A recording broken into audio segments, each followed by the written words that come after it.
Hey, what is up everyone? Welcome back to another Gunpla review, and today I'm taking a look at this right here, Gundam Astaroth Rinascimento from the Iron-Blooded Orphans spin-off manga, Gekkou.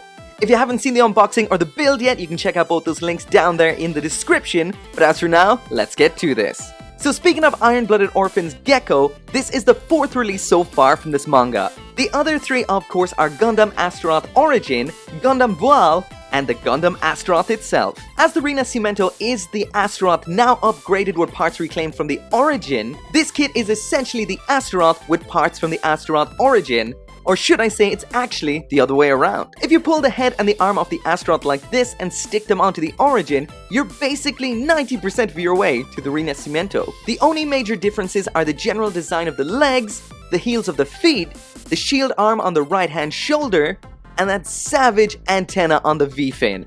I just really wish it was on both sides because that would look intense. The last major difference is the color, as the white is now a light grey, a change which I think is definitely for the better. As for the articulation, it's pretty much exactly what you'd expect from an Iron-Blooded Orphans kit. However, I will mention that the articulation is quite limited at the knees due to the bulky legs. All in all, however, it is fantastic. Last up then is the awesome shield arm, which folds out like this and has rotation here at the shoulder as well as at the wrist. It's also worth noting that under here there is a second hole in the shoulder part, which means you can buy 2 kits, just like with the last Astaroth, and make 2 different symmetrical versions of this Gundam. Now moving on to the accessories, and here is the Astaroth Rinascimento with everything that it comes with.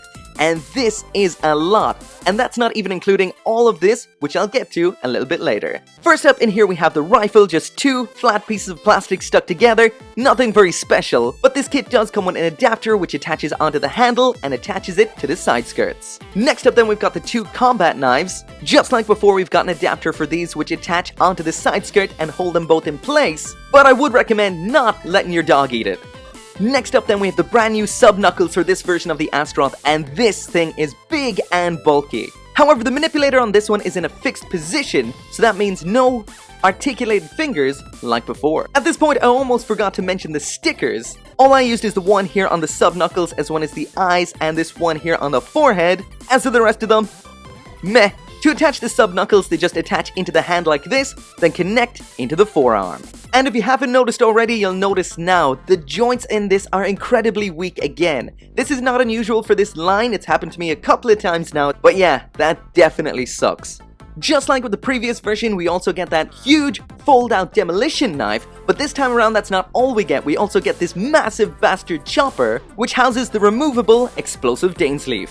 And if this wasn't cool enough already, you can take the demolition knife and the bastard chopper and combine them into this huge, massive sword. It's pretty damn cool, but if the Astaroth here couldn't just hold up the sub-knuckle on its own, there's not a hope in hell it's gonna hold up this humongous sword, which again is another absolute disappointment. Maybe somehow you can use the shield arm in conjunction with it or something like that to kind of prop it up somehow, but me, I had absolutely no luck with this thing, none at all.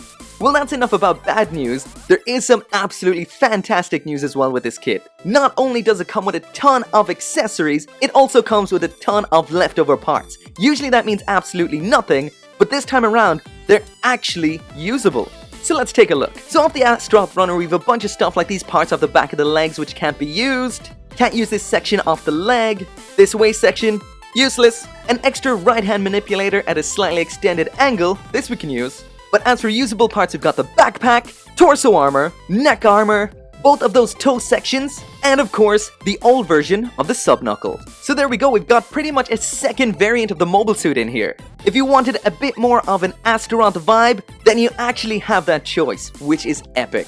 However, if you're like me and you're not a big fan of the Astaroth, but you love the Astaroth Origin, well, good news, there's a bunch of parts from that too. Sadly though, we're only 2 parts short of a full grey Astaroth Origin head. That would be pretty cool, but even without them, it still looks damn cool. As for the feet, we've got the back section, the front section, the lower section of the Astaroth Origin's right arm, the front torso armor, the rear torso armor, as well as the armor of the thighs.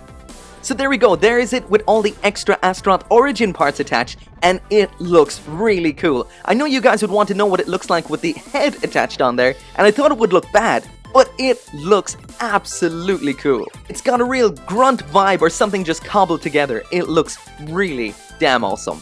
So that is it for the review, and what can I say? On the whole, this is an awesome Gundam. It is let down by those loose joints, really let down. But it makes up for them with such an amount of awesome accessories. And as well as the accessories, we've got a whole load of awesome unused parts. A lot of Gundam kits come with these sort of parts, but most of the time you can't use them. But this time around, you can. Which is really cool because you are paying for everything that comes in the box. All the scrap plastic, everything. So that automatically makes this kit all the more worthwhile because you're using more of what comes in it. So at the end of the day, I would say go for it. It's an epic kit. But anyway, thank you very much for watching.